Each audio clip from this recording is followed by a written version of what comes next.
వైసీపీలో చేరికపై దగ్గుబాటి వెంకటేశ్వరరావు స్పందనకు భిన్నంగా స్పందించారు పురంధేశ్వరి. వీరిద్దరి మాటలను ఓసారి చూద్దాం. కానివ్వండి చేసుకోవచ్చు. పార్టీ అనేటటువంటిది ఆవిడ మా కుటుంబ వ్యవహారంగా మారటం అనేటటువంటిది చేయరు. ఒకవేళ అవసరమైతే రాజకీయాల నుంచి సైలెంట్ అవడానికి కూడా నిర్ణయం చేసుకున్నటువంటి నేపథ్యంలో నాకు ఎక్కడ సీట్ ఇస్తే నేను అక్కడ నుండి ఎన్నికల రంగంలోకి దిగుతాను. అంటే దీని అర్థం ఏమిటంటే నేను పార్టీ మారట్లేదు అనేటువంటి విషయం సుస్పష్టంగా నేను ప్రజలకు తెలియజేస్తాను.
రైట్, ఇక ఇదే విషయానికి సంబంధించి మరింత సమాచారాన్ని మా AP deputy input editor Ravi మనకు లైవ్ ద్వారా అందించేందుకు సిద్ధంగా ఉన్నారు. రైట్ రవి, మనం ఇవాళ చూస్తున్నామంటే కొడుకు ప్రయోజనాల కోసం దగ్గుబాటి వెంకటేశ్వరరావు అయితే వైసీపీలో చేరేందుకు ఆయన రంగం సిద్ధం చేసుకున్నారు. అయితే ఒకవైపు పురంధేశ్వరి అవసరమైతే రాజకీయాల నుంచి తప్పుకుంటారంటూ ఆయన చెప్పినప్పటికీ పురంధేశ్వరి మాత్రం తాను బీజేపీలోనే కొనసాగుతాను, అధిష్టానం ఏ నిర్ణయం చెప్తే దాన్ని నేను శిరసా వహిస్తానంటూ కూడా పురంధేశ్వరి ఇంకొక వైపు చెప్తున్నారు. అంటే సొంత ఫ్యామిలీలోనే భిన్నాభిప్రాయాలు మనం వ్యక్తమవుతున్నాయి. మరి ఎవరి దారి ఎటు, ఏం జరగబోతోంది? హరీష, మనం చూస్తే కనుక అంటే రాజకీయాల్లో అంటే ఇటు కుటుంబ భిన్నాభిప్రాయాలుగా దీన్ని చెప్పలేం, రాజకీయాల్లో లెక్కలుగానే దీన్ని అభివర్ణించవచ్చు మనం. అంటే మనం చూస్తే ప్రధానంగా దగ్గుబాటి ఫ్యామిలీ ముందున్న ఇప్పుడు ఫస్ట్ టార్గెట్ వాళ్ళ అబ్బాయి చెంచురాము రాజకీయ భవిష్యత్తును దిశానిర్దేశం చేయడం. దీనికోసం అని చెప్పేసి ఇప్పటికే వాళ్ళు అంటే టీడీపీలో చేరలేరు. వాళ్ళకి అటు కుటుంబ పరంగా కానీ రాజకీయ పరంగా కానీ వాళ్ళ మధ్యన దీర్ఘకాలంగా ఉన్న విభేదాలు అనేది మనం చెప్పొచ్చు. అటు చంద్రబాబు తోడలుగా దగ్గుబాటి వెంకటేశ్వరరావు కానీ అటు చంద్రబాబు మధ్యలో ఉన్న విభేదాల కారణంగా ఆ పార్టీలోకి అంటే చెంచురామ్కి లోకేష్కి కొంత సాన్నిహిత్యం ఉన్నప్పటికీ కూడా ఆ పార్టీలోకి వెళ్ళాలంటే కొన్ని అడ్డంకుల నేపథ్యంలో వాళ్ళు వైసీపీని ఎంచుకున్నట్టుగా మనకు తెలుస్తుంది.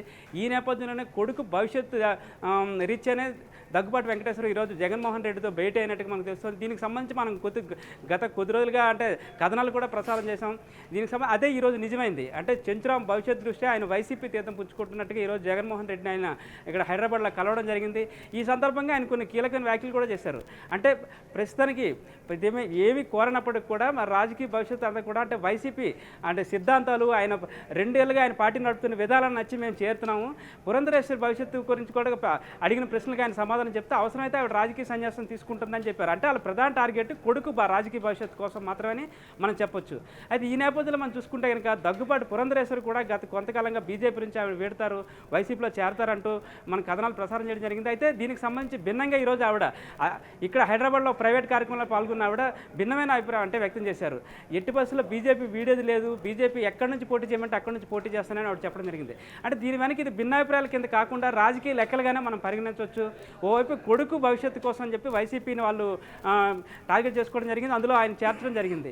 ఈ నేపథ్యంలోనే ఆయన రేపు అంటే ఒంగోలు పర్చూరు కాన్స్టిట్యూన్సీ నుంచి ఆయన పోటీ కోసం కూడా దించే అవకాశాలు మనకు కనిపిస్తున్నాయి.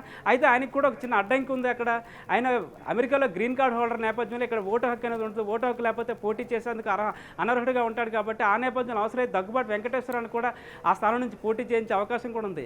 ఈ నేపథ్యంలో అంటే రాజకీయ సమీకరణాలు మరోవైపు పురంధరేశ్వరి కూడా ఇటు అంటే గుంటూరు కానీ నర్సాపురం కానీ ఎంపీ టికెట్ ఆవిడ గత కొంతకాలంగా ఆశిస్తూ వైసీపీని కోరుతున్నట్టుగా మనకు తెలుస్తోంది. అయితే వైసీపీ మాత్రం ఇప్పటికే అక్కడ వేరే వ్యక్తులకు ఆ స్థానాలు ఖరారు చేయడంతో ఆమెకు వైజాగ్ నుంచి పోటీ చేయాలని చెప్పేసి జగన్మోహన్ రెడ్డి భావిస్తున్నట్టుగా మనకు తెలుస్తుంది. అయితే వైజాగ్ సంగతి తీసుకుంటే కనుక గతంలో జగన్మోహన్ రెడ్డి స్వయంగా విజయమ్మ పోటీ చేసి ఓటమి పాలవడం జరిగింది. అక్కడ బీజేపీ ఆ స్థానాన్ని కవిసం చేసుకుంది. అయితే ఇప్పుడు రాజకీయ సమీకరణాల నేపథ్యంలో బీజేపీకి అంత స్థాయి లేదు. అంటే ఏపీలో కానీ అటు వైజాగ్లో కానీ ఇప్పుడు సమీకరణాలు పూర్తిగా మారిపోయాయి. ఈ నేపథ్యంలో ఆవిడ బీజేపీలో ఉంటే వైజాగ్ నుంచి పోటీ చేస్తే కూడా అక్కడ అంటే ప్రత్యేక రైల్వే జోన్కి సంబంధించి అక్కడ తీవ్రమైన ఇప్పటికి ఆందోళన జరుగుతున్న నేపథ్యంలో ఉత్తరాంధ్ర నుంచి బీజేపీకి అనేది చాలా గడ్డు కాలంగా మనం చెప్పొచ్చు. ఈ నేపథ్యంలో ఆవిడ వైజాగ్ నుంచి ఆవిడ సుముఖత వ్యక్తం చేయలేదు. అందుకే గుంటూరు నర్సాపురం నుంచి ఆవిడ టికెట్ ఆశించారు. అయితే ఈ నేపథ్యంలో అక్కడ వైసీపీలో ఆ స్థానం లేకపోవడంతో ఆవిడ ఈరోజు ఈ కీలకమైన వ్యాఖ్యలు చేసినట్టుగా మనకు తెలుస్తుంది. మరోవైపు రేపు బీజేపీ కనుక అంటే అధికారిక లెక్కలు కూడా ఉంటాయి ఇందులో. రేపు బీజేపీ కనుక అధికారంలోకి వస్తే కనుక ఇక్కడ జగన్మోహన్ రెడ్డి అధికారంలోకి వస్తే రెండింటిని కలిపేందుకు కూడా ఒక అవకాశం ఉంటుంది. ఈ నేపథ్యంలో ఆవిడ బీజేపీలో కొనసాగుతున్నట్టు తెలుస్తుంది. ఒకటి సీట్ లెక్కలు తేలకపోవడం, రెండోది ప్రస్తుతం ఆవిడ అధికార పార్టీలో ఉన్నారు. గతంలో కూడా కాంగ్రెస్ అధికారంలో ఉన్నప్పుడు ఆవిడ కాంగ్రెస్లో మంత్రిగా పనిచేస్తారు. ఇప్పుడు బీజేపీ అధికారంలో ఉంది దేశంలో. ఈ నేపథ్యంలో ఆవిడ కొంతకాలం బీజేపీలో వేచి చూసి ఎన్నికల ఫలితాల తర్వాత కూడా అవసరమైతే కనుక ఇప్పుడు ఆవిడ ఇమీడియట్గా వైసీపీలో చేరడం వల్ల వచ్చే ప్రత్యేకమైన లాభం లేనప్పటికీ రేపు భవిష్యత్తు రాజకీయ సమీకరణాల నేపథ్యంలో కూడా ఆవిడ ప్రస్తుతానికి ఆగుతున్నట్టుగా మనకు తెలుస్తుంది. ఈ నేపథ్యంలోనే అక్కడ దగ్గుబాటి వెంకటేశ్వరరావు ఒక రాజకీయ అవసరమైతే సన్యాసం తీసుకుంటారని ఆయన చెప్పినప్పుడు కూడా ఈమె భిన్నమైన అభిప్రాయం వ్యక్తం చేయడానికి కారణం కూడా ఇదే మనకు కావచ్చు. కేవలం రాజకీయ సమీకరణాలు, ఓవైపు కొడుకు భవిష్యత్తు కోసం ఒక లైన్ తీసుకున్న తర్వాత రేపు రాజకీయ పరిణామాల నేపథ్యంలో ఎన్నికల తర్వాత ఫలితాల నేపథ్యంలో వచ్చే మార్పులకు అనుకూలంగా ఈవిడ ఆలోచన విధానం మారి ఇటు బీజేపీ వైసీపీని కలిపే విధంగా కూడా ఆవిడ చర్యలు ఉండే అవకాశం కనిపిస్తుంది. Harisha. Right, thanks for the updates Ravi.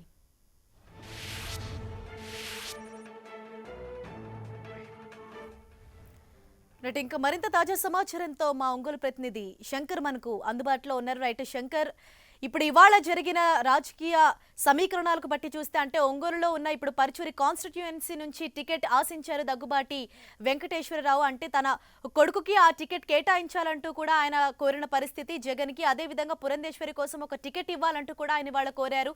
దీంతో ఇప్పుడు అందరి దృష్టి కూడా పరుచూరి కాన్స్టిట్యుయెన్సీ పైనే ఉంది. సో మొత్తంగా ఏం జరగబోతోంది, రాజకీయ సమీకరణాలు ఏ విధంగా ఉండబోతున్నాయి? హరీష, స్థానికంగా చూస్తే కనుక పరిణామాలు అనేవి రాజకీయ పరిణామాలు వేగవంతంగా మారిపోతున్నాయి ఈ పర్సూర్ కాన్స్టిట్యూషన్ లో. ఎందుకంటే గత చరిత్ర నుంచి చూసినట్టయితే ఇంకా దగ్గుబాటి కుటుంబం అనేది అక్కడ ఓటమి అనేది ఎరుగని చరిత్ర. దాంతో పాటుగా గ్రామ స్థాయి నుంచి మండల స్థాయి వరకు కూడా చాలా పట్టున్నటువంటి నేత ఈ దగ్గుబాటి వెంకటేశ్వర అనేటువంటి నేత. దీంతో పాటుగా దగ్గుబాటి వెంకటేశ్వరరావు 2014 నుంచి కూడా రాజకీయాలకు దూరంగా ఉంటూ ఉన్న నేపథ్యంలో ఇప్పుడు కొత్త ముఖం అనేది తెరపైకి రాబోతుంది. అంటే దగ్గుబాటి వెంకటేశ్వరరావు కొడుకున్నటువంటి దగ్గుబాటి సతీష్ చెంచురావు అనే వాళ్ళు తెరపైకి రాబోతున్నారు. తెరపైకి వచ్చినట్టు దీనికి ఒక ఉడుకు రక్తముతో పాటుగా తన వైసీపీ అనుచర వర్గంతో పాటుగా గొట్టిపాటి భరత్ను ఈ మూడు రకాలుగా ఉన్నటువంటి నెట్వర్క్ ను అక్కడ ఏకం చేసి ప్రజల్లోకి పంపాలని చెప్పేసి వైసీపీ ఎత్తుగడగా భావిస్తుంది. ఈ నేపథ్యంలో చూసినట్టయితే ఇంకా ఈ మూడు దగ్గుబాటి వెంకటేశ్వర కుటుంబము ప్లస్ అటువల్ల గొట్టిపాటి భరత్, ఇటువల్ల రామరామనాథం బాబు, ఈ ముగ్గురు ఏకమై అక్కడ వైసీపీని బలోపేతం చేసి ప్రస్తుతం ఉన్నటువంటి ఏలూరి సాంబశివరావును ఈజీగా ఢీ కొట్టవచ్చు. దాంతో పాటుగా ఏలూరి సాంబశివరావు వెంట ఉన్నటువంటి అనుచర వర్గం కూడా ఈ దగ్గుబాటి అనుచర వర్గమే కాబట్టి ఆ అనుచర వర్గం కూడా యువతలకు రావడానికి ఇంట్రెస్ట్ తో ఉంది కాబట్టి అటువల్ల ఏలూరి సాంబశివరావుకు పెద్ద మైనస్ కాబోతుందని చెప్పేసి ఒక అంచనా వేస్తుంది వైసీపీ. ఒక ప్రధానంగా పురంధరేశ్వరి విషయం చూసినట్టయితే ఇంకా పార్టీలోకి రాకపోవడం ప్రధానంగా కారణాలు రెండు విభాగాలు చెప్పవచ్చు. దగ్గుబాటి పురంధరేశ్వరి బీజేపీలో ప్రధానంగా కీలక రోల్ పోషిస్తుంది. దీంతో పాటుగా బీజేపీ పార్టీ కూడా పురంధరేశ్వరికి ప్రాధాన్యత కల్పిస్తుంది. దీంతో పాటుగా రాజస్థాన్ లోని ఒక రాజ్యసభ సీట్ను కూడా ఆఫర్ చేసినట్టు కూడా బీజేపీలోని కీలకమైన నేతలు కూడా చెప్తున్నారు. సో ఈ నేపథ్యంలో బయటికి రావాల్సిన అవసరం లేదు. అందులో కారణంగానే పురంధేశ్వర రావాల్సిన అవసరం లేదని దగ్గుబాటి వెంకటేశ్వర స్పష్టంగా చెప్తున్నారు. అంతేకాకుండా భవిష్యత్తులో అంచనా వేసినట్టు ఇంకా సుష్మా స్వరాజ్కు కూడా అనారోగ్య కారణాల రీత్యా ఒక మహిళా నేత అనేది సెంటర్ లో జాతీయ రాజకీయాల్లో కీలక రోల్ పోషించే ఆ మహిళా నేత అనేది కొరవ రాబోతుంది. అందులో ఆ ఎల్సీని బూడ్చేందుకు ఇక్కడ పురంధేశ్వరుని పార్టీలోనే ఉంచి ఆ పార్టీలో ప్రాధాన్యత కల్పించినట్టుగా సుష్మా స్వరాజ్ ప్లేస్ లో పురంధేశ్వరు అనేది కీలక రోల్ పోషించవచ్చు. ప్రధానంగా ఎన్టీ రామారావు కూతురు ఒక చరిస్మా ఉన్న నేపథ్యంలో తెలుగు రాష్ట్రాల్లో రాజకీయ పరిణామాల మధ్య కొద్దిగా అవసరంగా ఉంటుంది.